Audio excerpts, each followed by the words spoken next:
In this video, you will discover how to scale your business with a 15-minute solo podcast.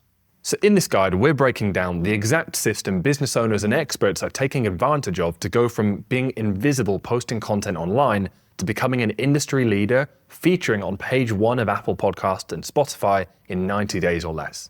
Why 15-minute solo episodes outperform hour-long guest interviews for signing high-ticket clients, and the exact structure that turns casual listeners into buyers. The critical mistake you have to avoid that causes 90% plus of expert podcasts to fail within 6 months, and why most content you've read online about starting a podcast completely ignores this. Why a podcast is the one and only marketing channel that's left that compounds over time, works while you sleep, and is completely AI-proof. And finally, the detailed step-by-step process you need to follow to launch a podcast from scratch that builds your authority and attracts clients from day one. So look, this is you right now. You are a business owner, an expert in your field who's likely getting amazing results for your clients, who's very knowledgeable, who has tons of testimonials. But when it comes to getting new clients that actually grows your business, things are a little unreliable.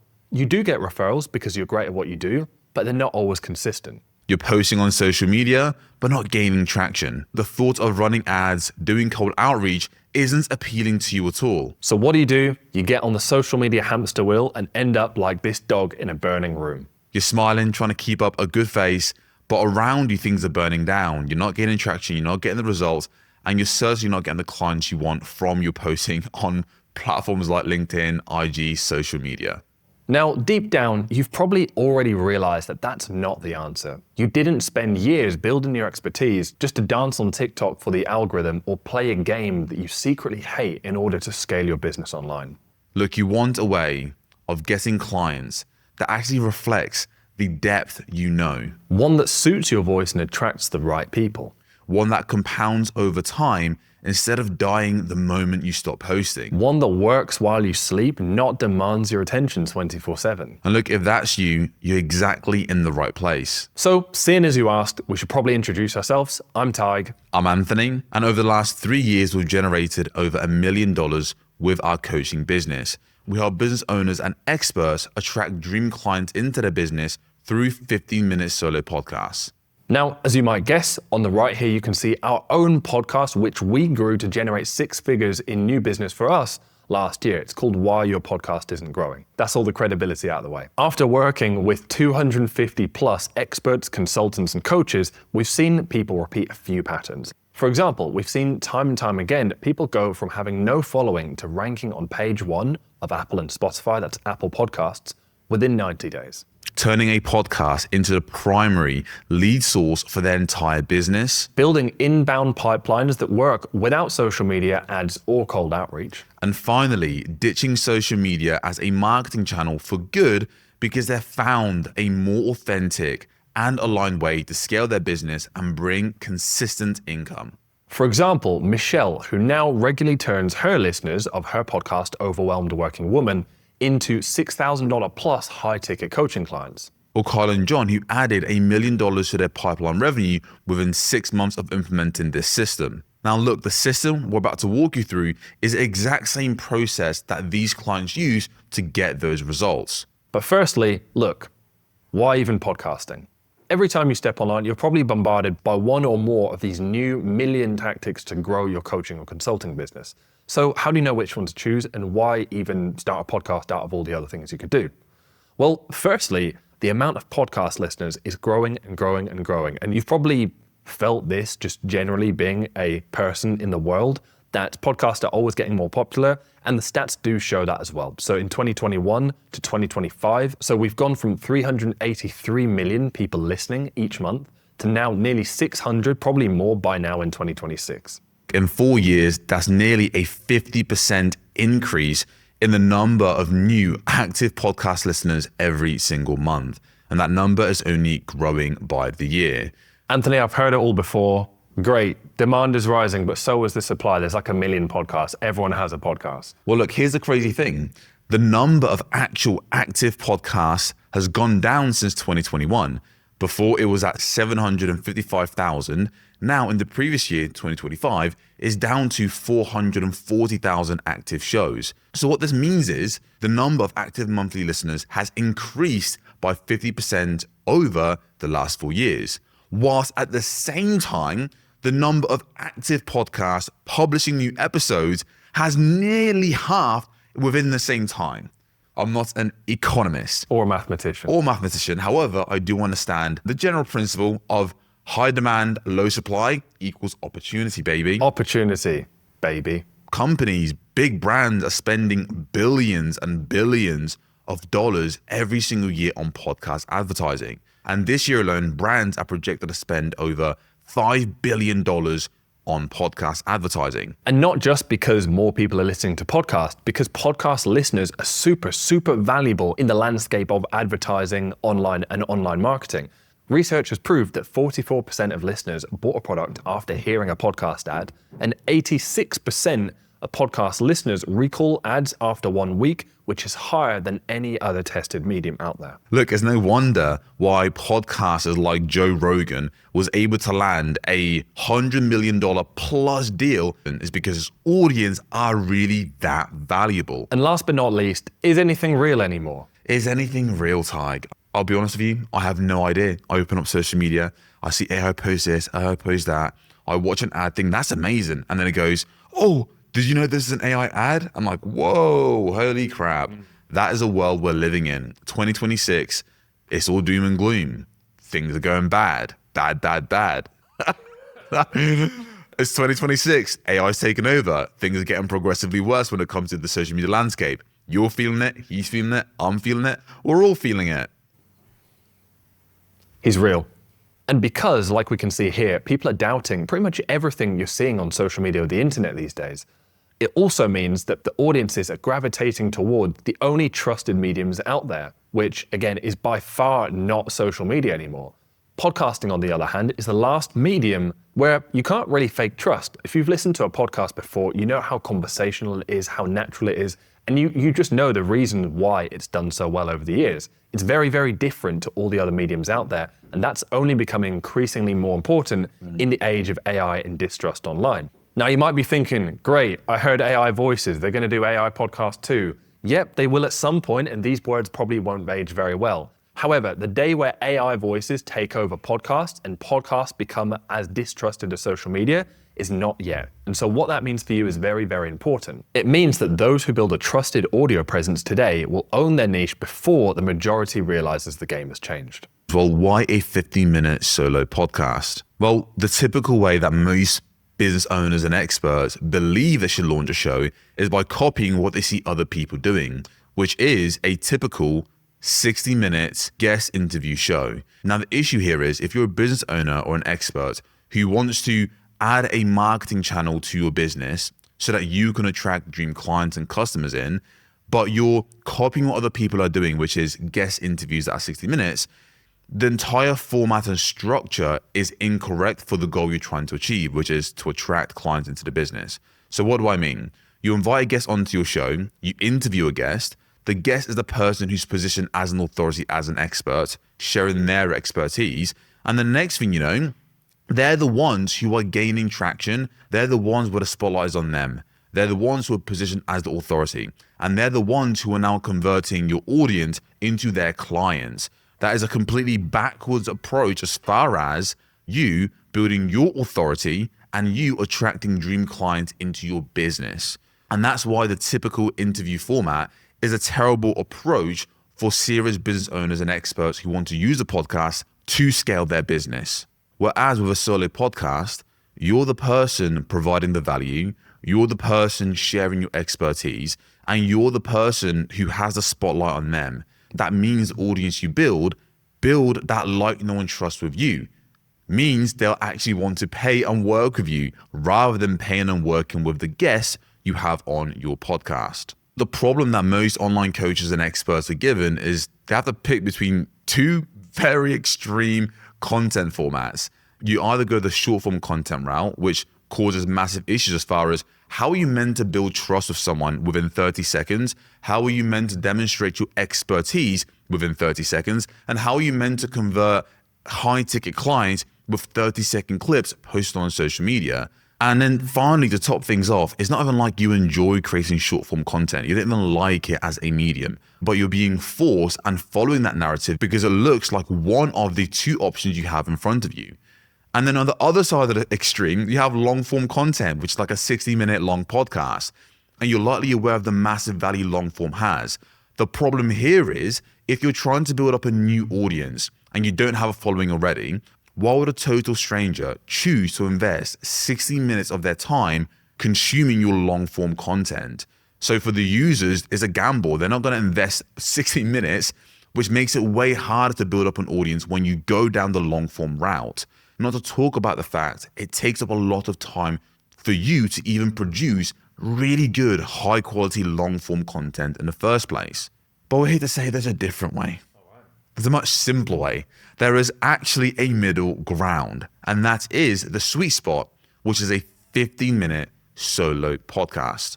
So look, Tig, why is a 15-minute solo podcast the sweet spot as far as content formats?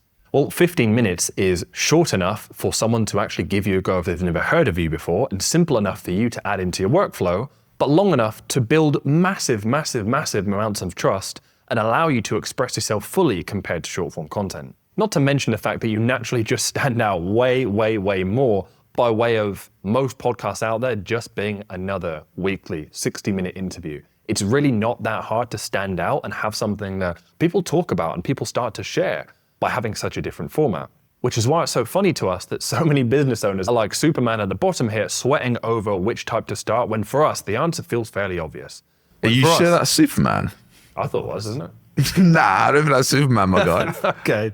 All right, well, this guy at the bottom then. Well, whoever it is, this fine specimen with the nice jawline down in the bottom half, most business owners are like this, when for us, it's actually very obvious which button to press if you're a business owner trying to build your expertise and attract clients through a podcast. Now, look, we're not done yet. We now understand why it's so important for us to, 1, pick a solo show, 2, have the solo show be 15 minutes specifically.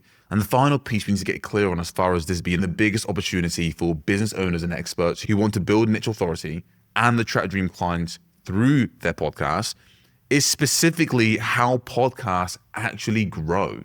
Now, most people don't know this, but the way you grow a podcast is by ranking through Apple and Spotify. But why should you care about this? Well, compared to social media, where you're trying to convince complete strangers online, trying to convince doom scrollers on social media who are distracted, looking for entertainment, wanting to have a laugh and a giggle, maybe a bit of gossip, to take the next step and actually join your program to become a highly engaged audience member, compared to Apple and Spotify, where people go onto these platforms searching for solutions to their problem. They're literally looking for the right coaches, the right experts to help them solve their painful problem. And here's what that journey looks like. So we can see on the right, a person listening to a podcast as people do when they're on the commute, out on a walk, at the gym, whatever it is, typing in the topic they're looking to learn more about. In this case, someone types in, maybe they're a leader trying to climb the corporate ladder, and they might type in executive presence. And from there is a 99% chance that the show they're going to spend some time with and get to know the host and put on through their commute, through their morning walk, is simply one of the first shows that shows up on the page that speaks to their desire and matches what they're looking for. So in this case, they might click on Speak Up, Develop Your Executive Presence and Leadership Communication. Which, funnily enough, is actually a podcast of one of our clients. She went from random marketing activity, posting everyone on social media, to earning over $100,000 last year from her podcast, and she built up an audience of over 30,000 monthly listens. She's now attracting world-class clients into her business because she leveraged a 50-minute solo podcast that ranks on page 1 of Apple and Spotify. So look, who is this guide for? It's for coaches, consultants, and experts already generating $30,000 a month plus, but stuck below their real ceiling. For people with real expertise who know there's a better way to express themselves than a 30-second clip on social media. For people who want to stop relying on social media, referrals, or hope-based marketing. For anyone who wants a marketing channel they own that compounds over time as an online library of their knowledge optimized for conversion. And finally, for people willing to commit to one channel and go deep for the best results and the simplest business, who is this not for? For business owners and experts who are expecting results overnight. It's for those who want to hire everything out before they understand the system themselves. It's for those who want a podcast for entertainment, for vanity, but not using it to drive authority and leads and sales for their business. Now, one final thing before we start. Look, as you can see, this is not a short video. This is the kind of course people pay thousands of dollars to access, and we're giving it all to you right here, nothing held back in this video. So be sure to be fully attentive, take notes along the way, take action, and get the results. As you would do with a paid course. If you do go through this with your full attention, you'll walk away with the exact blueprint you need to execute this for yourself. So without further ado, let's get into it. This is how to start and land high-ticket clients with a podcast. As an overview, there are 5 pieces to this. We're going to start with the ideation of your podcast, which is the foundation for a show that can actually convert listeners to clients. Then we'll walk you through the format, how to structure episodes that convert listeners into clients. Then we'll go over production and what the simplest path to producing podcast episodes looks like practically. Then we move into the packaging for discoverability. So how do you actually get your podcast ranked on page 1 of Apple and Spotify? And then last but certainly not least, we're going over the conversion system to turn listeners into clients on autopilot. Let's kick it right off with the ideation stage. So this is step 1 of launching a podcast that can sign high-ticket clients. You need ideation that has the foundation to be able to convert. So what is ideation? Ideation is the strategic foundation before you record a single word, and it has 3 key parts. The first being, how do you actually identify your target listener? How do you then craft your show's positioning to make it attractive?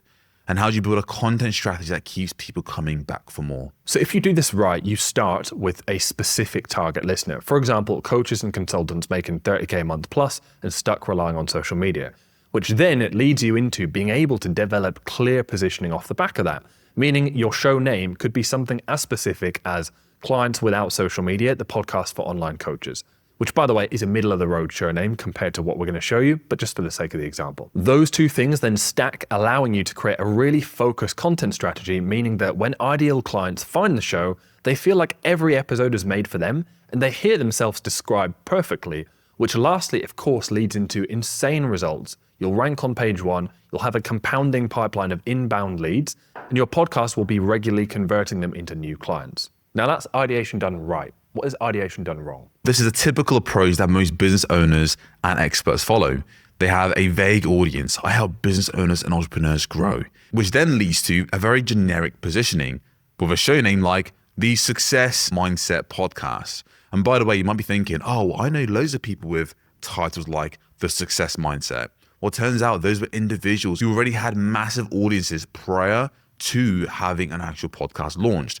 Or, on the other hand, if it's just that person you know from LinkedIn that doesn't have that, they're probably not very successful with their podcast. There you go. Which then leads to a random content strategy. So less people find the show, but even when people do find the show, they listen to 1, maybe 2 episodes, and then they bounce because each of the episodes you release doesn't feel highly relevant to them. And if they bounce early, then it's a pretty terrible retention strategy, and you'll struggle to gain traction when people come and people leave just as fast. Low ranking, inconsistent leads, and a podcast that quietly dies within 6 months. So this is why getting your ideation correct is so crucial. So again, we start by identifying a target listener. We then use that to craft the positioning of the show and then build a content strategy around it. So let's go over each piece one by one, starting with identifying your target listener. So this goes 3 layers deep in of itself. Your target listener means who the person is, what one problem they're most motivated by to search for your show, and then what stage of their journey they're at when they're looking for your show. For example, you could be an acting coach. Maybe you work with actors to help them get more auditions. Completely random niche, it's a good example. But then your target listener would be a specific avatar within that. For example, an amateur actor who comes from a theater or drama background and wants to transition to screen acting to pursue their dream career. And they're struggling with landing auditions, finding a reliable agent that can help them, and more than anything, they want to be part of an actors union so they have credibility within the industry. So here, you can already see those pieces we mentioned before. For example, what stage are they at? Well, they're amateur. They're transitioning from theater to screen acting. They're not just any actors, so you wouldn't have a show that speaks to established actors if this is your target listener. And you can see that there are many things that they could listen to content on, but more than anything, they want to be part of the Actors Union, and they're struggling with landing auditions. So there are many things that is on this audience's mind, but not all of those things are created equal. And it's important to know what one thing they're most motivated by to shape your show around that will then be a beacon to them when they see it on Apple Podcasts or Spotify. So look, your target listener is the person you want to attract, whereas your positioning defines how your show will attract them. So look, this is a positioning formula: the who, the what, the how. The podcast helping who solve what specific problem by the how, what methodology. The podcast helping women over 40 live alcohol-free so you can improve your relationships, feel youthful again, and finally ditch regret and shame. Or the podcast helping human-centered managers master communication to influence your team for breakthrough results, feel the respect you deserve, and thrive as a leader. Now, of course, both of these are real examples for real clients that have had these podcasts that you saw on the screen, grown them and monetized them, and turned those listeners into clients of their own. But it's important to recognize that you have your target listener, like amateur actors moving into screen acting, or human-centered managers, or women over 40 trying to live alcohol-free. But there's many different ways you can position a show to attract them. So let's have a look at just how important it is to get your show positioning right for who you want to attract and what you do. So here's our target listener again, the amateur actor who comes from a theatre drama background and wants to transition to screen acting. Now, one way you could position a show to attract that avatar could be the podcast helping aspiring screen actors sign with legitimate agents, find high quality auditions, and finally book their first major role. Makes sense, right? Because again, it's for screen actors, and we know this listener does want to have an agent and book their first major role. But then a totally different positioning, based on the same target listener, could be around helping amateur screen actors break into the industry by revealing the secret to joining SAG-AFTRA, which, by the way, is the biggest actor union there is. Or we could have the podcast helping actors transition from theatre to screen by mastering camera-led auditioning and performing. Do you see how we have the same target listener, but there's varying ways we can shape the show around how we want to attract them? So again, we have the target listener, but then the positioning is a separate thing. We can attract them using different leverage points. And how you would choose this for yourself is all about what you actually do and what your expertise lies in. For example, if you are an acting coach, maybe your speciality is transitioning from theatre to the screen. So you might want to go for something like position number 3.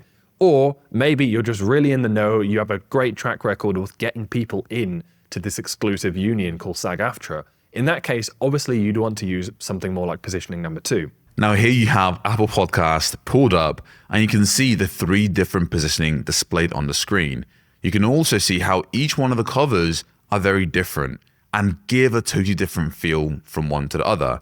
And you can also tell how these positioning stand out completely versus the other bland options that are on the screen. And this is why it is vital to dial in your show's positioning before you even launch your very first episode. We've identified how different that can look in terms of the positioning you craft around that. And now, depending what your positioning is, will depend how you build your content strategy. What exactly is a content strategy? Well, your content strategy is your selection of episode topics as a collective. They're designed with intent to attract, nurture, and convert your target listeners.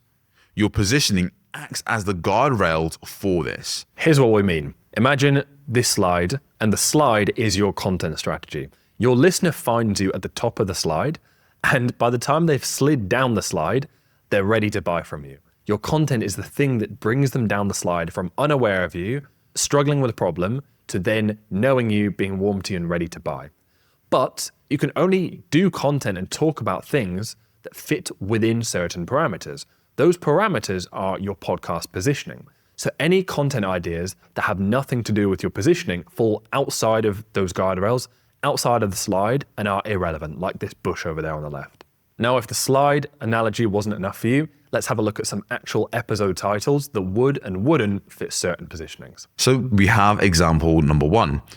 The podcast helping aspiring screen actors sign with legitimate agents, find high quality auditions, and finally book their first major role. Within the content strategy, meaning the episode selection, you might find an episode titled how to get a legitimate agent without any screen credits. Perfect, makes total sense.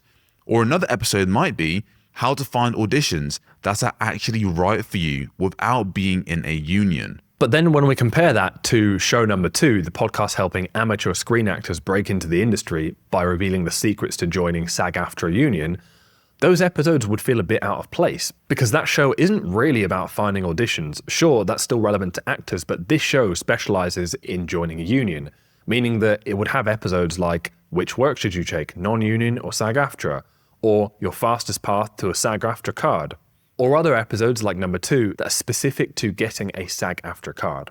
And vice versa, if you had this episode on this show, it would feel a little bit out of place. Listeners would think, I wasn't really thinking about a union. A few would listen, but the majority wouldn't binge it the same way they would binge these because, again, they came to the show for this, not for this. And of course, the same goes for example, number 3, the podcast centering around transitioning from theatre to the screen by mastering camera-led audition and performing. Now, this stuff would be super bingeable to a listener who clicks on this show. If they're coming to master camera-led auditioning and performing, these episodes are right up their street. But again, if any of these episodes were showing on this show, it just wouldn't have the same effect. The show wouldn't be as bingeable, it wouldn't be as different, and it wouldn't do as good of a job as attracting and nurturing listeners to really see you as the expert in this specifically, to the point where they want to work with you. Now, speaking of nurturing people to the point where they want to work with you, it's important to remember marketing levels of awareness. You have probably seen something like this before. The labels might have been slightly different. In this sense, we've brought in the listener and the fan. Of course, that might not always be the same. You might have seen something like this in different contexts. The principle remains the same. People, when they find your podcast, they're problem aware. For example, they're aware that they're not getting auditions, or they're aware that they're struggling to join a union, but they don't really know what the solution is or how you can help them do that. Your job is to educate them on the solution, to bring them in where they're aware of, educate them on the solution, warm them up to you in the process to the point where they're hyper aware of what they need to do to fix their problem, and you as the vehicle to do that. So let's carry on with the acting show example and have a look at how different episodes as a collective bring a listener down these stages of awareness from problem aware, a stranger to the show, to then being hyper aware, ready to buy from the host. So look, it's important to know that there are different types of content you can produce. You have top of funnel content, middle of funnel content, and then bottom of funnel content. Each of these types of content have completely different goals. So for example, when it comes to top of content, the goal here is to grab the attention of new listeners. And how you do this is by covering broad, curiosity-driven content that stops people scrolling and earns their interest. Again, the whole point is to like, what's going to attract the highest number of people onto your show who are interested in the specific topic you cover. An example of this episode might be, are you making this common self-tape mistake that secretly repels casting directors? Basically, everyone who's in acting space who's trying to get themselves noticed would be interested in this. And because we mentioned secretly repelled, it creates a level of curiosity while still being very broad and highly relevant to the most amount of people. When it comes to the middle funnel content, the goal here is for trust building, and you do this through education. So this is value-driven content that solves specific problems and positions you as an expert. An example of this would be what nobody tells you about getting your first screen credit. Straight away, you get the general vibe that this person must be an expert because they know something that no one else knows. And again, the whole purpose here is to really display your expertise. And then finally, bottom of funnel content. The goal here is really for conversion. So focusing on getting people to now take action and actually to book in a call, to join your membership, to join your mastermind. The point is you're getting to take an action that results in a sale. So again, with the goal as far as the content is clear, is specific, that removes hesitation and drives them to make a decision to work with you. An example of this might be what separates actors who break into the industry from those who stay stuck in amateur jail. And this could be framed as a case study where you share an example of a past client and how they got a specific result. And then at the end, you'd of course tell your audience to book in a call, to reach out, to join your membership in order to have access to the exact same system that they used. So remember the visual of the slide. Imagine the slide starts here, ends here, the listener finds you here. By the time they're buying, they're more like here. And all of this content, even though it targets different levels of awareness, all the topics, all the actual concepts or episodes still fit within the positioning of the show. Now, did we just make up this example, or was it perhaps a real client? Well, it was a real client. One of our clients, Martin, was able to use this exact process to position his show as a perfect podcast for actors trying to land their first major role. Martin was able to build a podcast that was consistently found, clearly positioned, and he earned $30,000 in a single month after launching a brand new program. Now, what are the biggest mistakes people make with the ideation of their show? Well, they try to speak to everyone rather than their ideal clients. They don't have clear positioning that makes the podcast stand out to the right person. They end up skipping your content strategy and winging topics week to week. And confusing what you love talking about with what your audience is actively searching for. So far, you've discovered why ideation is the strategic foundation of a profitable podcast. How to define your target listener 3 layers deep, who they are, what drives them to search, and where they are in their journey. Why being specific about your listener is what makes your show findable, bingeable, and buyable. How to position your show with a simple who plus what plus how formula that immediately communicates its value. Why your content strategy isn't just what to talk about, it's a deliberate system to attract, nurture, and convert listeners using the top of funnel, middle funnel, and bottom of funnel episodes. And of course, the biggest mistakes that kill podcasts before they ever find an audience. Make sure you don't end up like the clown image with the success mindset podcast if you're trying to land clients. So now we've covered the ideation of your podcast. It's time to make sure that it's formatted and structured in a way that episodes can actually convert listeners into clients. Let's get into it. So when we say the right format and structure, what do we mean? The format is your podcast mode of delivery, either a solo podcast, an interview-based show, or a panel. The structure is the order of events in the episode when someone presses play. And these two in combination is what allows you to build trust and drive action from your listeners. This is what most business owners and experts are like. They're the guy in the blue shirt looking at interview podcasts thinking, oh, interview podcast, God, she's good looking. God, I want a bit of that. When really what they should be looking at is the solo podcast, which is much better for them. Way better for them, not the girl in the red dress. As you probably know, most podcasts are guest interviews. But this is terrible advice for business owners who want to grow a niche audience and generate more leads and sales from their podcast. We discovered this after one of our clients, Sheridan, was able to land 2 new clients and generate $12,000 in 30 days from her podcast. She had a very small show, an audience of around 500 monthly listens, but she was able to generate this income because she had a solo podcast with the right structure in place. And then we saw this pattern repeat itself where we had another client called Bree who was able to earn $14,400 in 90 days with also a smaller audience of around 1,000 monthly listens. But she was able to generate this income from her show, turning listeners into clients because she prioritized a solo format show, not an interview podcast. That was the biggest similarity. And this is a trend we would continue to see in our clients who are business owners and experts who consistently drove more leads and sales directly from their podcast. It's important to reference when we talk about podcast listens to give you context of what is kind of good and what's considered bad. Most podcasters struggle at this point for years. And as we mentioned at the start, 90% of podcasts and more quit their shows, like you saw in the stats. And a lot of the reasons is because people never struggle to break past even 500 to 1,000 monthly listens. And needless to say, this is a client graph that had great success, managed to grow lots and lots, and at this point are, well over 15,000 monthly listens. Their pipeline of leads is very, very healthy. They generated lots and lots of revenue from their podcast this way. But what most people think is that you have to get to this point, these kind of numbers, to be able to make any kind of money from a podcast. It's also worth noting that the shows you've probably heard, the ones that are like sponsored, the ones with celebrities, the ones that run advertisements and make money that way, they're all at least at this level, if not way, way, way bigger.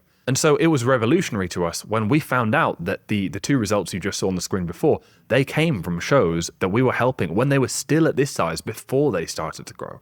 So not only is it possible to hugely grow your audience through a podcast, through podcast SEO, it's also very doable to generate leads and sales for your business way quicker, like pretty much from the off, while your audience is still very modest and growing through a podcast. Here's why interview format shows are a terrible way for you as a business owner and an expert to grow and convert listeners. Well, the first thing is you lose authority positioning because you're inviting a guest onto your podcast where the spotlight is on them. They're the ones providing the value, sharing their stories, their insights. They're the ones demonstrating their expertise. So at the end of an interview, they're the ones who walk away with your audience wanting to work with them. The second piece is, now this is an element that most people aren't aware of when it comes to interview-based shows. When you have an interview-based show and you're interviewing different guests every single week, the actual energy of the guest shifts. Some guests are going to be really good, have high energy, be great storytellers. Other guests are going to be a lot more analytical. Other guests are going to be boring as... Boring as what? Boring as... Imagine there's a bleeper there, right? The point being, Ty, if you want to grow a podcast consistently, you need to have consistent quality episodes. But what most people don't realize is when you have different guests onto your podcast and they all have a different vibe, different energy, some are good, some are bad, your listeners, their experience of the show fluctuates and isn't consistent. And people want consistent quality. And if you can't deliver that, you lose out on listeners. You struggle to grow and you struggle to gain traction because the quality of your show isn't consistent. And then the third and final piece is it makes managing the podcast way more complicated. When you're interviewing guests, you have to actually manage your guest pipeline. You have to do the outreach yourself, or you have to get a team member to manage outreach for you. And that includes all the times where guests cancel, where you have to take interviews that are outside of your regular recording time. And there's many, many orders of consequence that come from this, as opposed to just recording a solo podcast where you're in complete control of your schedule, the admin, the dependencies, and the quality of your show. And that's why for you, if you want to not only grow the podcast, but generate more leads and sales, you need to prioritize having a solo format show to generate more leads and sales for your business. So the outcome is this: you actually gain authority positioning, meaning when it's you on the mic, you're the one sharing your expertise, you're the one sharing your stories, you're the one the listeners build a like, know, and trust with. But when you have a solo show, it also means you have way more control over the quality of each episode. People are coming back because they like your tonality, they like your energy, they like your vibe, they like the stories that you share, and they're building a deeper connection with you. The content quality remains consistent because you're the person controlling that quality. So now you know what to build. A 15-minute solo show, published consistently, that's just you and a microphone. But you're not done yet. You still need to structure your episodes the right way so that when new listeners listen, it turns them into leads and clients. And how you accomplish this is by having the right structure within your episodes. Imagine your episode structure as the engine that drives growth and conversion. You have a first-time listener that comes in. Because of your episode structure, they actually become a regular listener. And now they're a regular listener, they warm up to you. And because they warm up to you, when you give a call to action to take the next step, they actually become a lead and they become a client. Again, this only happens when you have the right episode structure that takes a brand new total stranger into someone who's a regular listener and actually able to convert them into a lead and client for the business. So now that we know the format, what does the episode structure actually look like? So it's very simple. We have our 15 minutes to firstly hook people in to the concept of the episode during the intro. And don't worry, it's longer than 3 seconds like short form. We have the main portion of the episode going into the main body content. And the aim here is to create a belief shift and really leave the listener with a tangible takeaway where they walk away and that time was well worth spent with you. And then we use our outro to convert them to the next step, whatever that might be, which we're going to cover shortly. So this is most people realizing, hey, I've got more than 3 seconds to actually explain myself and hook listeners in. Whew. So now I'm breaking down each component. When it comes to the intro, the entire goal is to earn the next 30 minutes of this new listener's time. So don't waste time with mentioning stuff like, oh, welcome back to the show. You want to get straight to the point. You start by stating exactly what this new listener, this total stranger who's never heard of you before, what they're going to gain specifically from the episode they click play on. And when you do this, you're able to open up with a level of tension.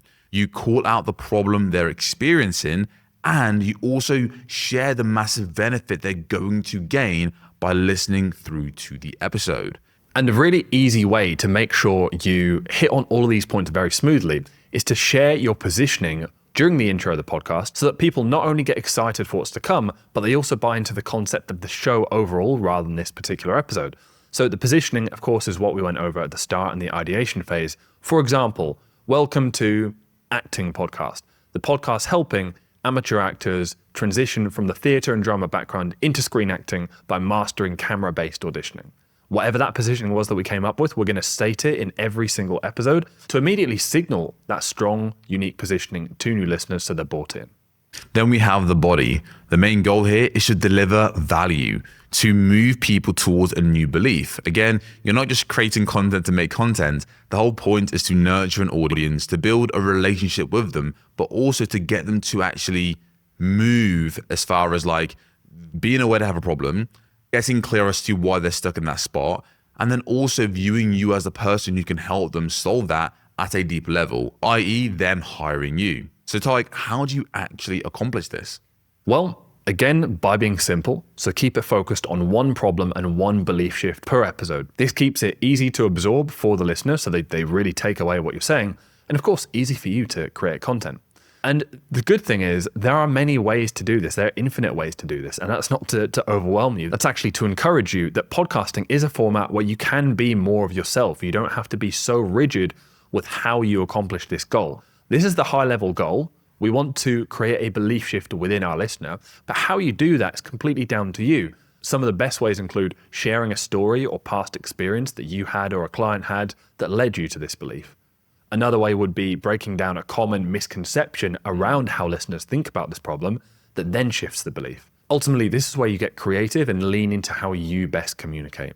Well, at the risk of sounding too cliche, be yourself. This is the point, to just be yourself and step into some of the best parts of the podcasting medium specifically. And there's another idea for how to do this right here in this visual. You can start by calling out the problem your listeners are experiencing, then taking them through why they're stuck and why they have been led to be in this situation that may or may not be something they're aware of, which then brings you nicely to the belief shift where you can expose what's really going on and the real reason they're stuck that they weren't previously aware of and introduce a better way of thinking about this. And finally, we have the outro. And the goal here is to give your listeners a clear next step for them to enter into your ecosystem, into your world. So how do you actually accomplish this? What most people do is they give their listeners way too many options. Follow me on Instagram, check out my LinkedIn, Buy my book, join my newsletter, go to the website, become a client of mine, follow me on all social, give me all your money. come to my mastermind next week. The point is they give their listeners way too many options, and as a result, the listeners get overwhelmed. They don't know what step to take because there's too many options in front of them.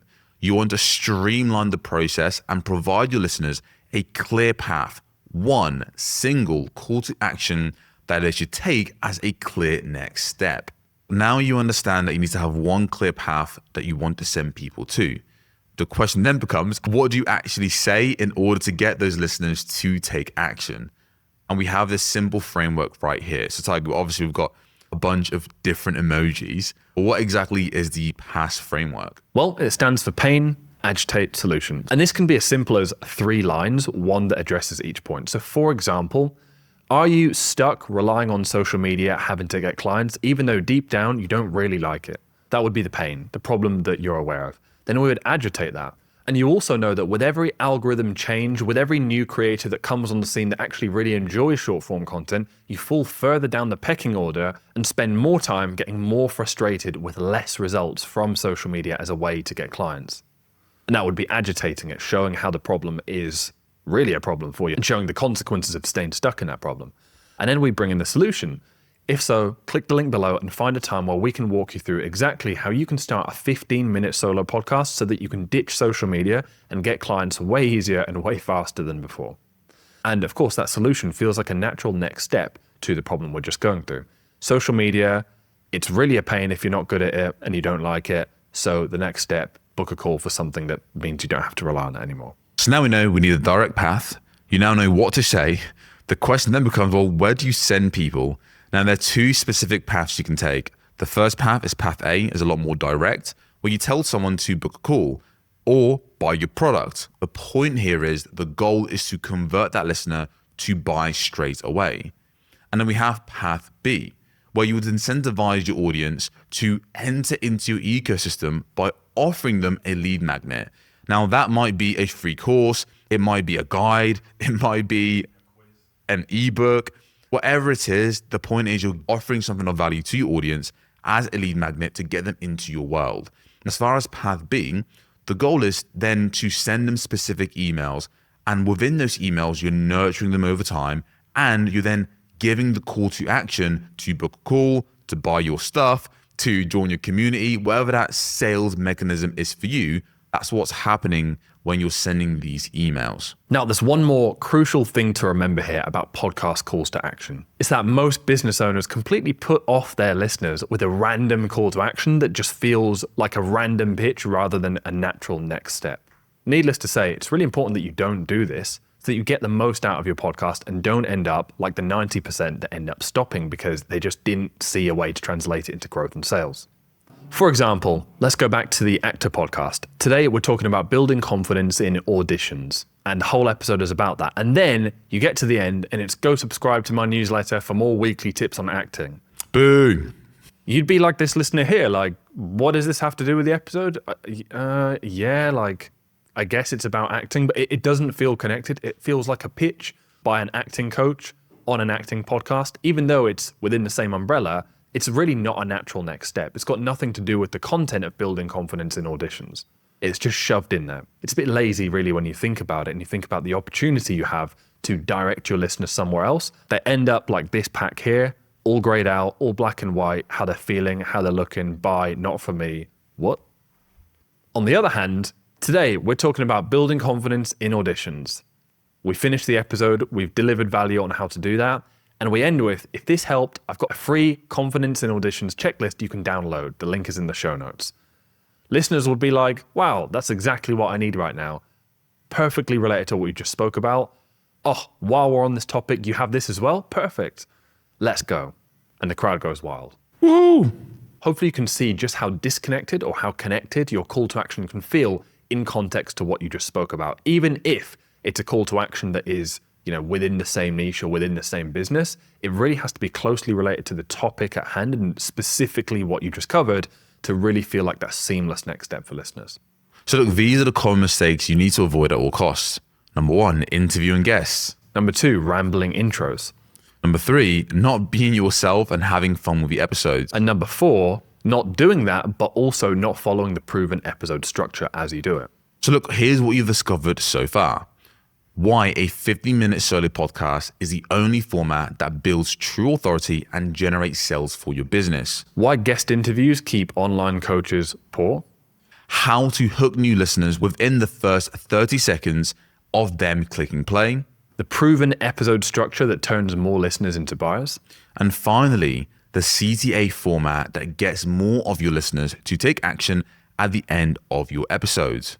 Wow, we've come pretty far. So we've ideated a show that has very, very strong potential because of its clear target listener positioning and content strategy. We've now implemented the right format, giving you and showing you how to structure your episodes to actually convert. And to do the right format, solo episodes over guest interviews.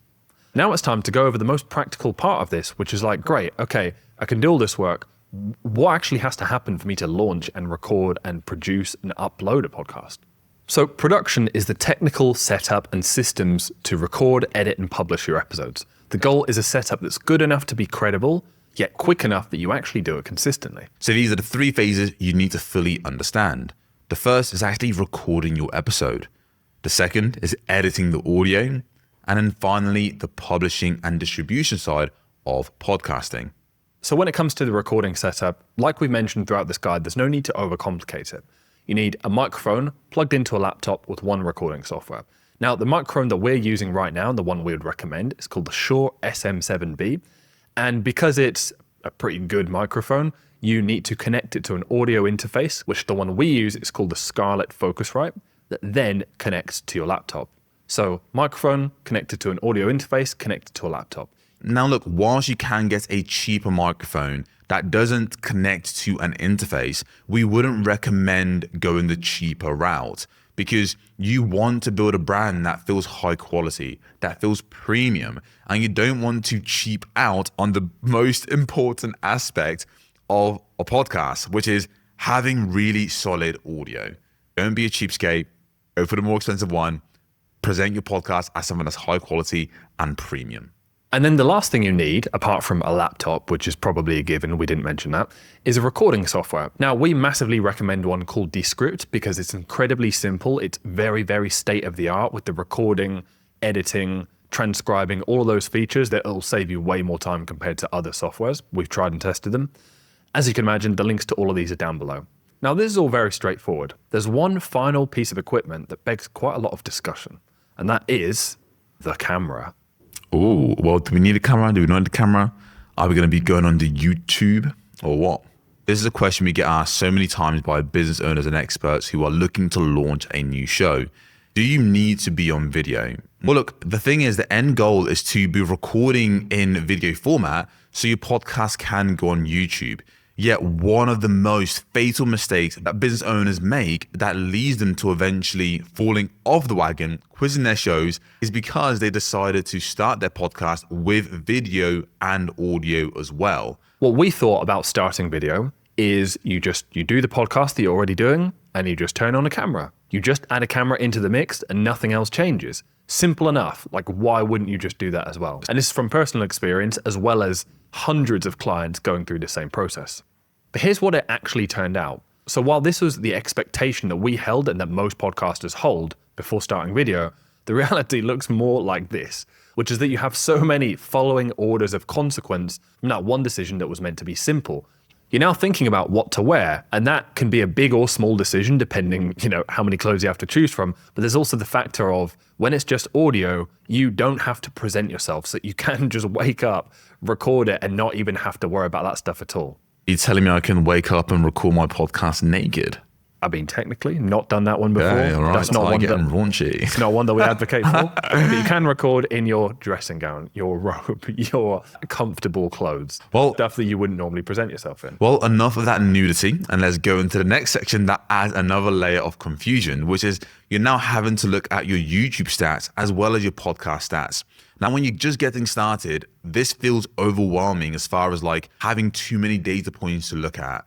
And having video as an additional data point opens a whole can of worms that most business owners simply aren't ready for yet.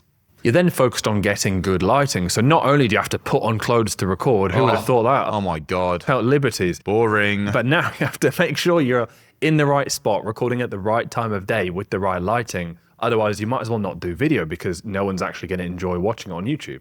And then you look at the titles that perform well on YouTube and the ones that perform well on the audio side, and you start questioning, well, why is it that some episodes do well on YouTube, others don't do well on audio?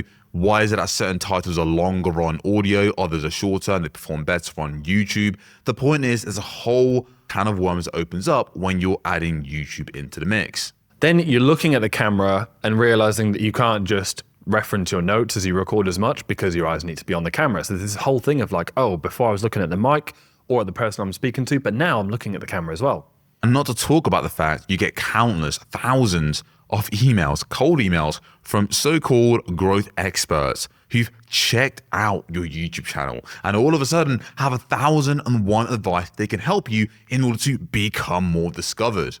In contrast to then seeing your competitors on YouTube and the big figures in your space and realizing that when it comes to the voice, you're on level playing field. You can tell a great story, you're great at what you do, so are they. When you take that to video, you quickly realize what you're really up against when it comes to other people being in studios with like 4 cameras, a whole video editing team, and suddenly it's not really level playing anymore. And then of course you have to mentally prepare to be on camera. Look, I can tell you right now that adding a camera, something so simple as a camera, if you're not used to it, you're having to think about all of these different pieces we've spoken about. And it definitely changes how you show up, how you communicate, the confidence you have. You even get nervous a little bit. You're like, oh, I've got to be on camera now. Whereas Or an audio podcast is just you and a mic. It's very simple, very straightforward, and it's a low lift environment to record. To top it all off, you got to become a thumbnail expert. A thumbnail expert, or at least be good enough to understand what thumbnails work and what doesn't, even when you hire someone out as part of your team. So look, back to the question, do you need video? No, you don't need video to start. Right. I mean, if you are experienced with video, then great. Some of those things we just mentioned might not turn you off. It might actually turn you on. And if that is the case, then you should definitely go for it, because obviously we're doing video, we're not against it at any means. The end goal is that if and when you can do both, there's even more power in that. But the thing that so many business owners get mixed up and twisted is that they have to do it when they're not actually ready to do it. So our final advice on this would be, if you're not already experienced and in the groove and natural at recording videos regularly, start with audio only and then add the video once you're in the groove with that part. So that's recording your episode. Now let's move on to how do you actually turn that into a finished piece of audio that's ready to be published. So editing your file is the process of taking your raw recording and turning it into the final polished version that people will see or hear. Look, you have two options. You do it yourself to save money, or you have an editor or producer to save time. If you are a business owner and expert, should you really be wasting your time editing your own content? Is that really going to be the best use of your time to go through episodes editing your content? To sit there, listen back to yourself, and make all these shortcuts and clips? Likely not. So we encourage our clients to focus on leveraging their time and just hiring out an editor, someone that helps them produce the podcast and takes that off their plate. A podcast really is an investment, and your time is best spent on high leverage activities, which is recording content, marketing the show, growing an audience, and making money, not messing around with editing softwares, trying to become an editor. There are people who are better editors than you already, whereas you need to be the best content creator and the best at recording the content you can be. Which brings us to one final point on editing, which is the aim is not to create a perfect script, it's to share a value-led conversation. So make sure you're aware of that, and whoever's on the team handling the editing for you and with you also understands that, because this is one of the reasons podcasting is so successful. It's actually a natural conversation, and even if it's just you talking to the microphone to your listeners, it's still a natural conversation. It's not a script. It's okay for them to be filler words, pauses, etc. Because again, the feeling should be natural in someone's ear, not hyper perfect. That's actually not what people listen to podcasts for. So now you've recorded your episode, you have it polished, final, ready to go. And by the way, that can be completely facilitated on Descript, the software we mentioned before. The last thing to do is actually to get it out to the world. Now, as you can tell by this visual, you first upload your podcast to essentially a middleman called a hosting platform, which then pushes it out to Apple and Spotify. So your podcast reaches Apple, Spotify, and all the other platforms, Amazon, etc., for the record, via uploading to one of these middleman hosting platforms, such as Captivate.fm, which is our personal favorite because it's the most user-friendly, has the best data, and a few other reasons, but not to bore you, the link is in the show notes. And as of right now, uploading to YouTube is a separate upload you have to make. So you would upload to your hosting platform, Captivate, and then you'd also upload to YouTube if you're doing that too. So visually, you can see you have your podcast audio file, it's produced, then you submit it to a platform like Captivate, which then goes out to Apple Podcast and Spotify and all the other streaming platforms. If you like, you also separately submit it to YouTube, and then it gets shared on YouTube too. So as you can see, production should feel simple and easy. It's why so many people start podcasts. Now, the common mistake that most business owners and experts make is overcomplicating the setup before publishing a single episode.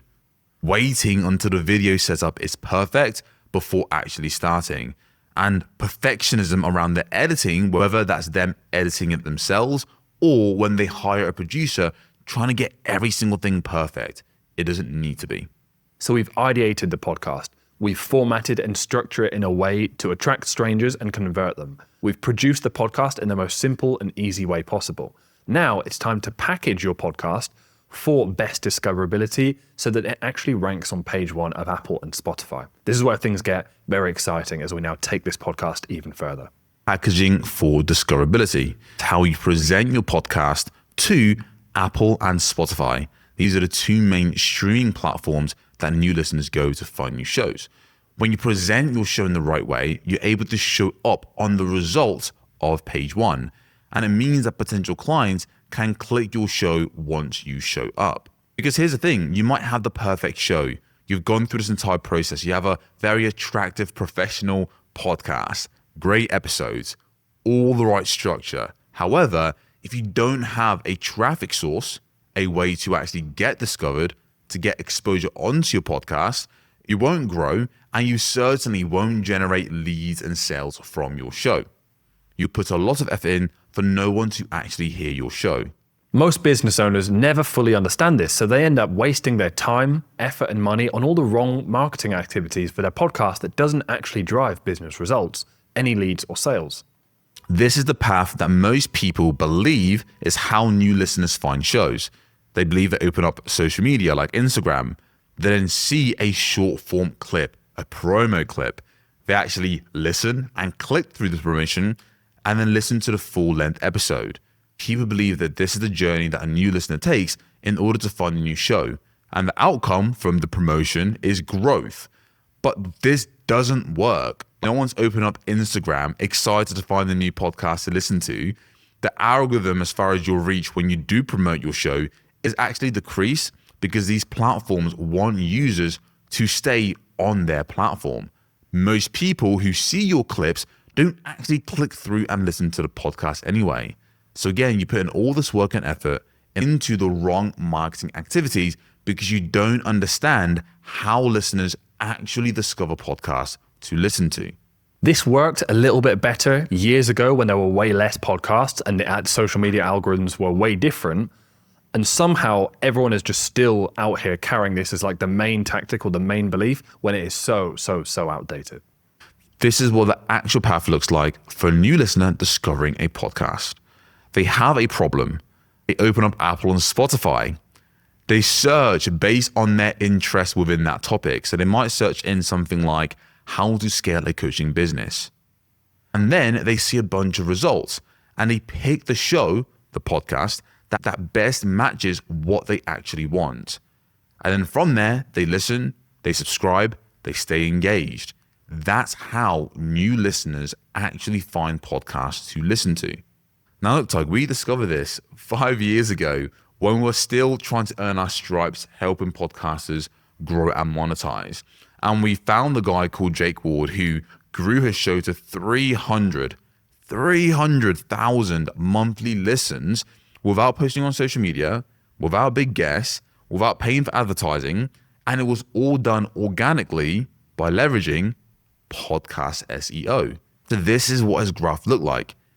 He generated 2.8 million downloads over 9 months, and he was averaging 350,000 listeners per month from his show. Which is more than most celebrity podcasts get. Is ridiculously insane numbers.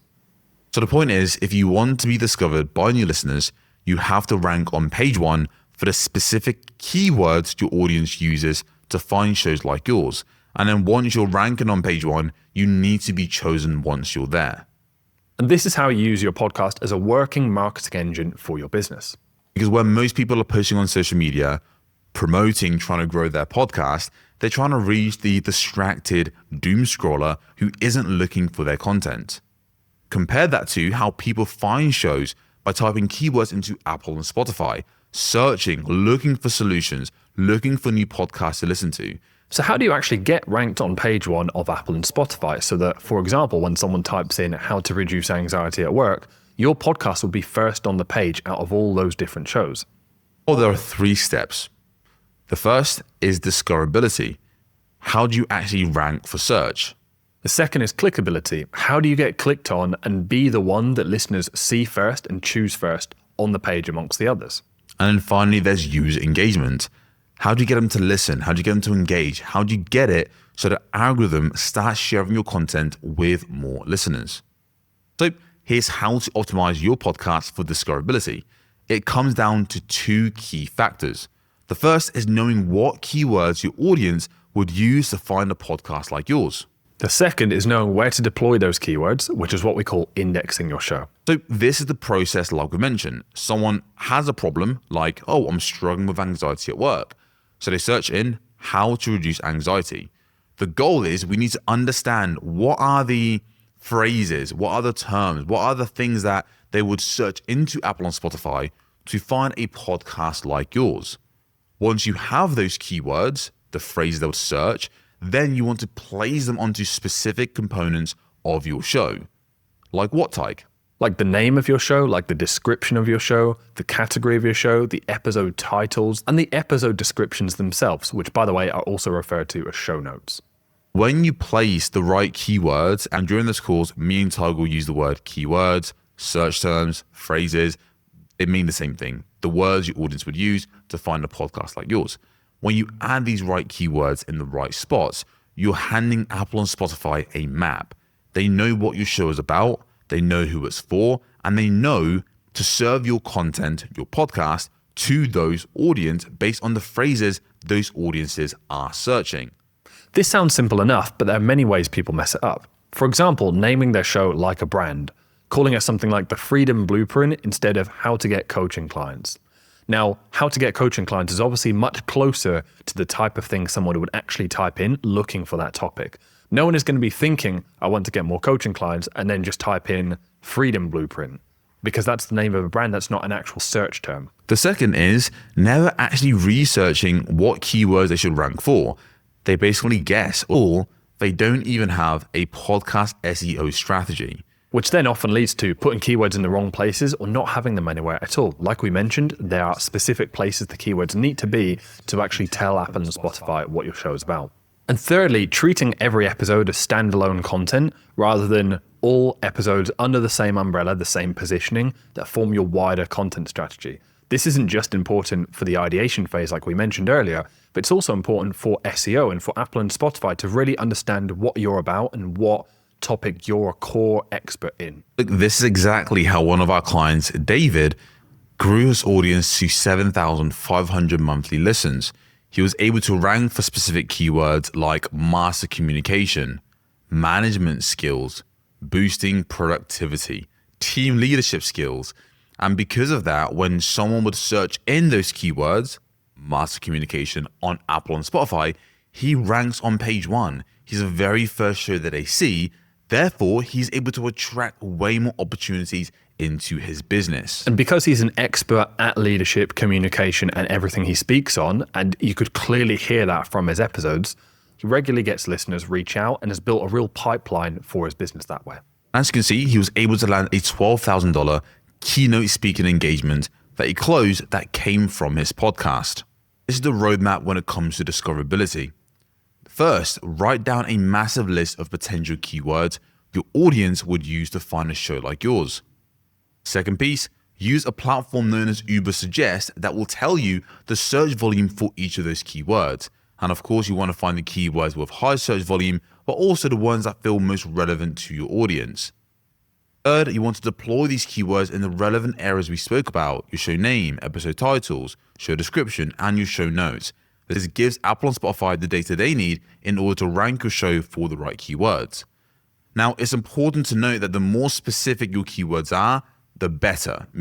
There's a big difference when you're trying to break onto page 1 of Apple and Spotify. It's important to have specific keywords you're targeting, because if you go for a broad keyword like a general one like coaching, there are tens of thousands of other competitors for that keyword, versus being way more specific, like how to get coaching clients without social media.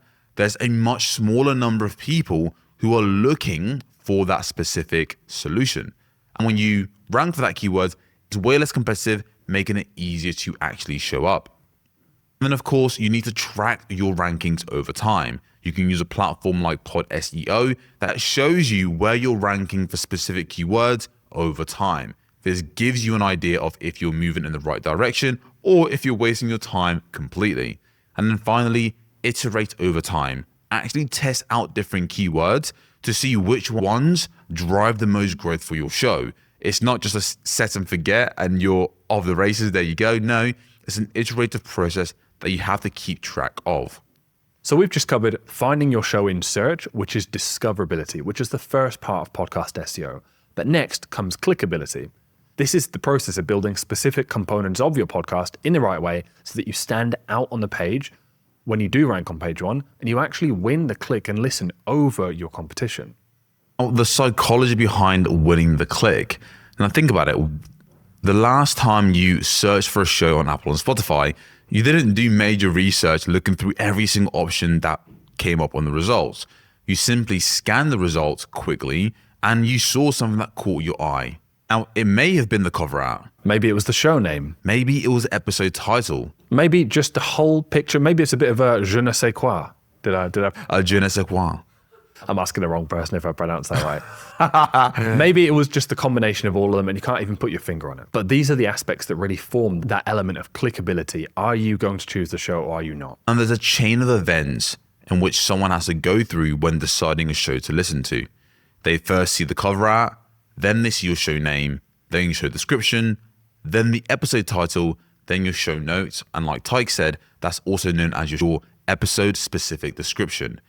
You need to optimize each one of these in order to turn a stranger and show them why they should listen to your show specifically.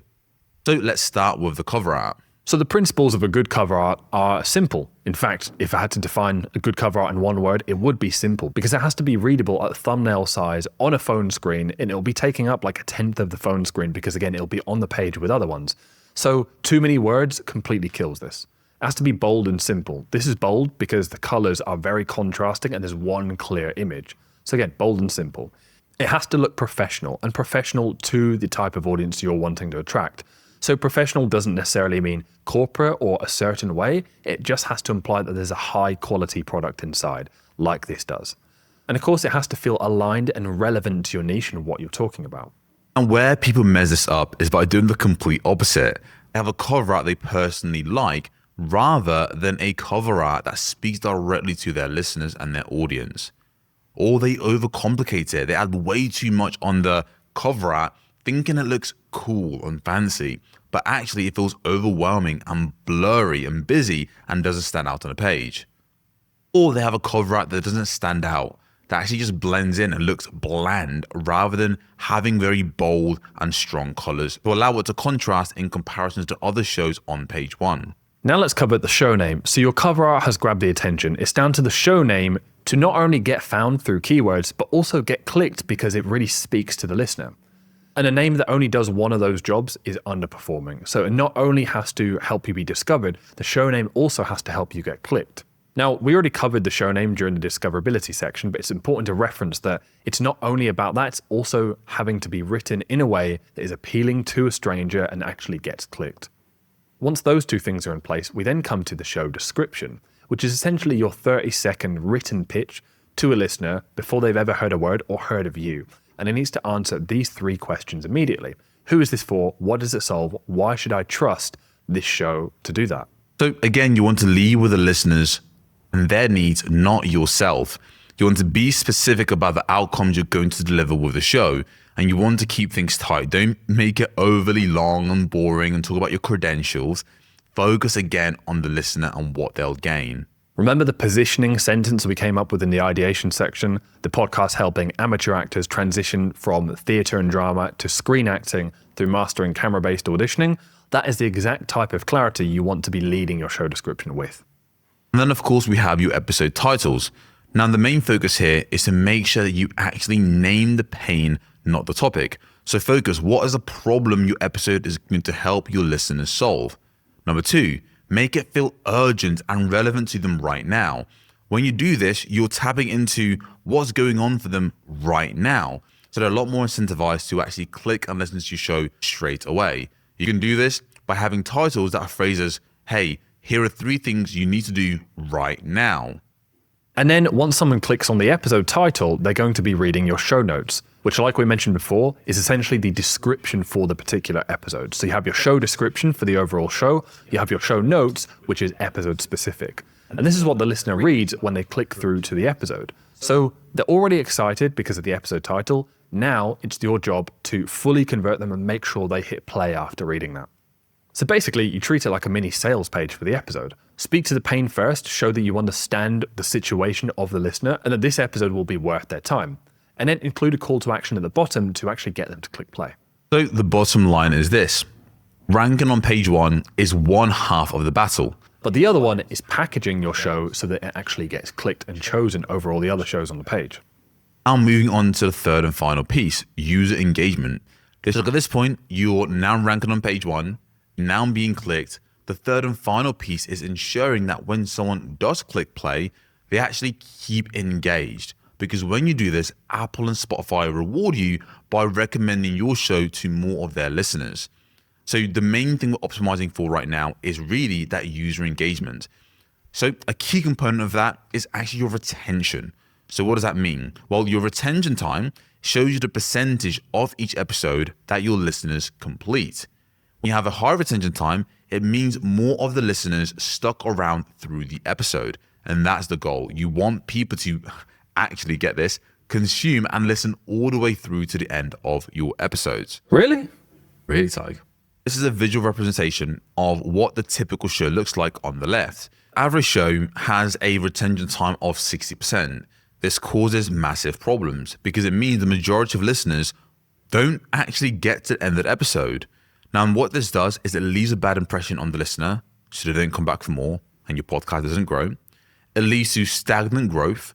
But more importantly, if you're a business owner who is using the podcast to generate more leads and sales for your business, and people aren't getting to the end of the episode, it means they aren't hearing your call to action. This reduces the conversion rate and means less people will take the next step and enter your ecosystem. Whereas the gold standard looks more like this, where people are starting the episode and finishing a lot more of it on average. Now, you might wonder, why is 80% the gold standard? Why not 100? Simply because aiming for 100 will just lead to disappointment. You'll always have someone who will click the episode and then the next one will start playing while they're in the car, but they never actually had the time to listen to it. So naturally, you're never going to have 100% of every single person who clicks the episode finish it. That's not realistic, even for the best podcasts in the world. But when you hit 80% and above for your retention time, it means essentially there's no blockages in your pipe of leading listeners down your funnel, getting them to hear everything you have to say, fully be bought into you, and then want to hear your call to action at the end, and then convert to listening to more of the show and taking the next step with you. So look, how do you actually do this? Well, you need to first start with a strong hook. And thankfully, during this course, we've walked you through how to actually have a strong hook. You can go back to the episode structure we covered earlier during this course. The second piece is staying on topic. Focus on one thing. Keep your mind focused on, again, one thing.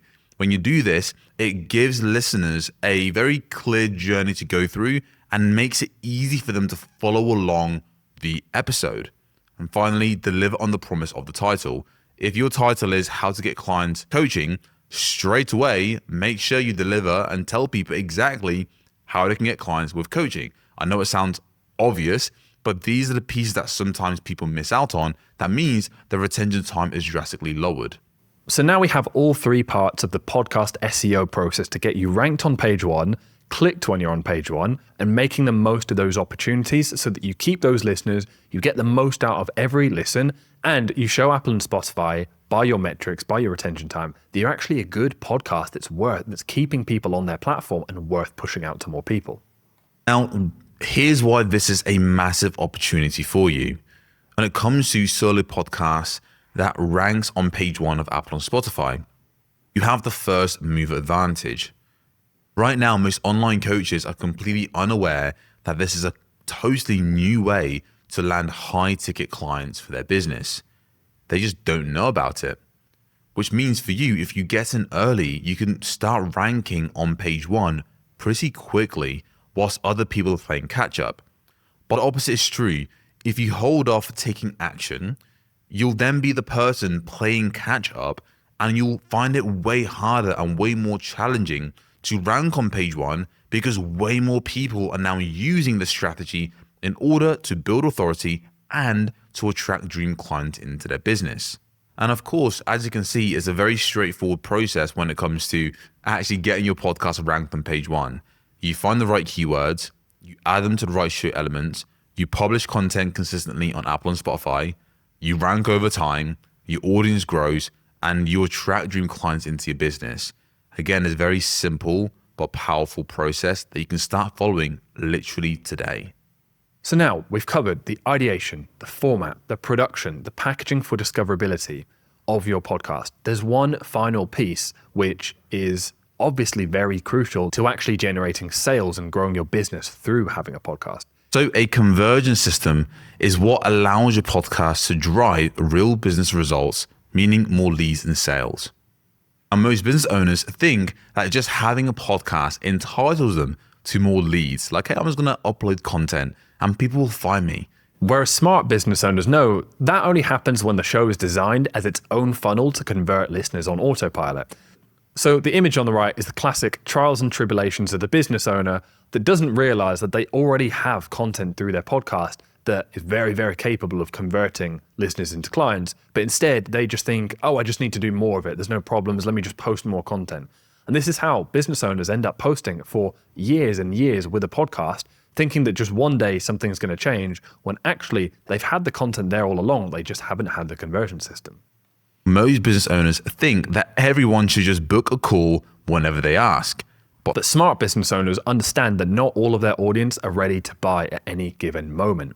Like we alluded to earlier on, where we have two calls to actions, either to join the email list, take your lead magnet, or to book a call directly. That's because some people are ready to become a client, like they want to speak to you on the phone and give you their money after just 1, 2, 3, 4 episodes of your podcast. Whereas on the other hand, other listeners can be 30 episodes in and still not in the same buying state.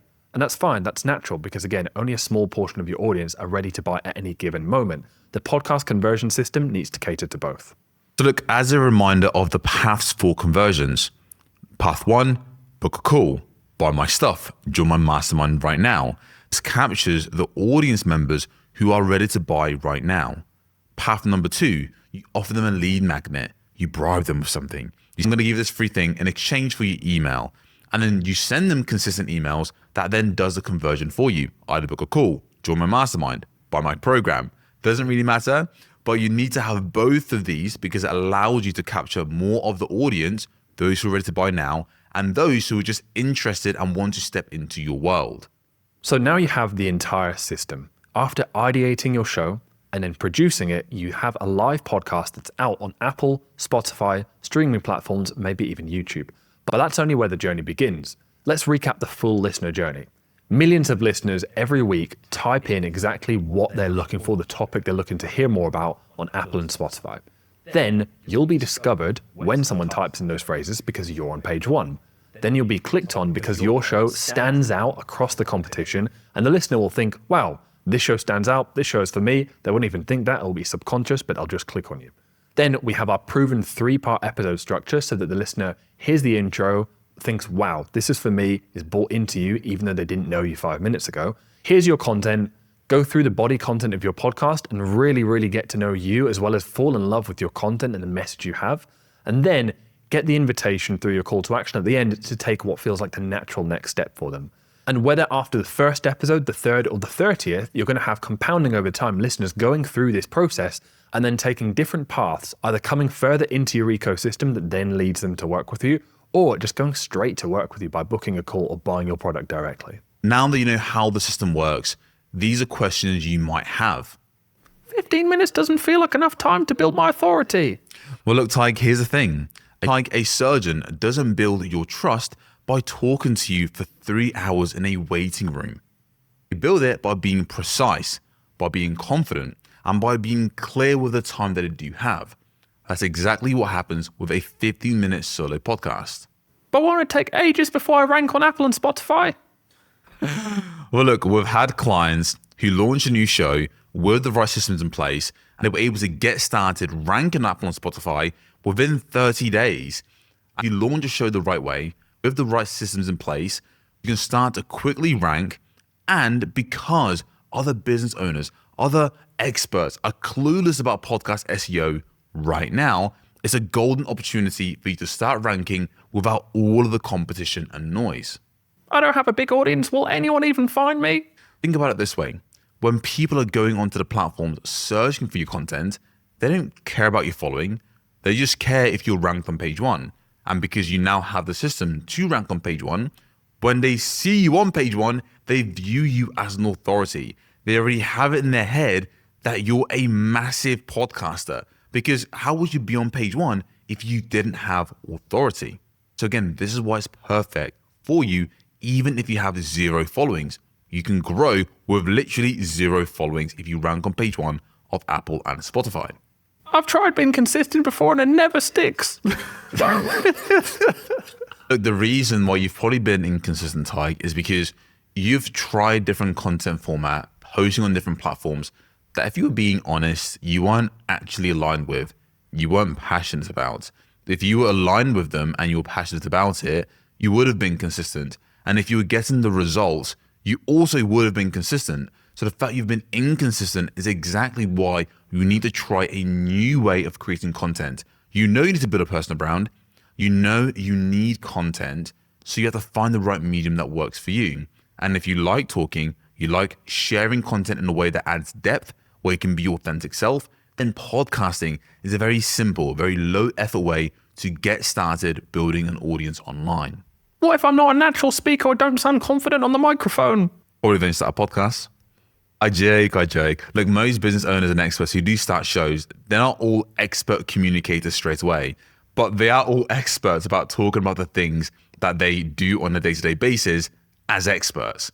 So as far as the learning curve when it comes to podcasting, because it is just you on a mic, speaking, sharing your thoughts, if you're an expert and you have experience, just speak naturally. Don't add pressure on yourself to be perfect. You need to put in the reps over time and you'll get better. Your first episode will obviously be crap, naturally, but it's only going to get better over time. Whew, okay, I think I'm good. But look, Tyke, I've already got a podcast and it's not working for me. That's probably because it's been built like a hobby rather than a marketing channel. Were you ranking on page one of Apple and Spotify? No. Did you have a proven episode structure? No. Did you even know where to send your listeners? Social media. But Tyke, like my podcast is really niche, is very specific. So my topic is very specific. So like, I don't know if this is going to work for me. Anthony, we helped an elopement photographer whose podcast was for elopement photographers going freelance, trying to make 6 figures without social media, make $27,000 in a month. And needless to say, she ranked on page one for the keyword elopement photographer. After that, we were more clear than ever that a smaller niche is actually an advantage here. On podcast search, a small niche means high specificity with low competition, which is exactly what the algorithm rewards and what your dream clients are probably searching for. No. Actually, my niche is really competitive. So like, I can't get on the podcast. Did you see the leadership shows we grew? Did you see the business shows we grew? Did you see the health and fitness shows we grew? Still not a problem, because if you can find your unique angle and if you get your ideation and your show positioning right, you'll still be one of one, but in a space where there's so much demand and so many people searching. Honestly, it's a win-win, and all the shows in varying niches that you saw with those results should give you some encouragement that this is very, very, very possible, even in competitive niches. I just realised what the time is though, Tyke. I've not got a lot of time. I'm a busy man. I've not got time to add another content format onto my calendar. Not going to do it. Why are you making content? Because I want money and I want clients. Because I want to be an authority in my space and I want to be recognized and I want to help my clients get real good results. Well, are you an authority at the moment? Well, to myself I am, but people that know me. Well, are you getting more clients? Well, clients here or there. Could be more. So you need more clients, so you need to create content. I guess. So why don't you have time for content? Look, if your current content schedule is bringing you the clients, the authority, and the business results you want, then fine, don't start a podcast. But if you know that your current approach isn't sustainable and that you do need something else to scale your business to the next level, and you want a way that you don't have to fight for attention every day, is AI proof, then honestly, you should be making the time for this because you need to do it anyway. Whew, all right, I think I'm good.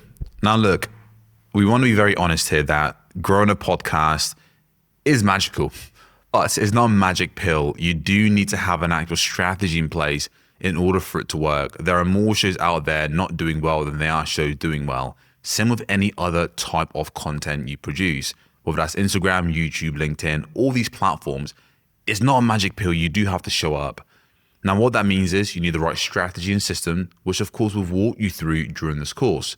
You need to be consistent with your show and show up every day for your audience, thinking about your listeners, their problems, and how you can consistently provide content to help them solve their problem. And you need to be patient with this process. You're not going to be perfect straight away. That's impossible. It doesn't work like that. But over time, you'll get better and better and better, and your results will improve.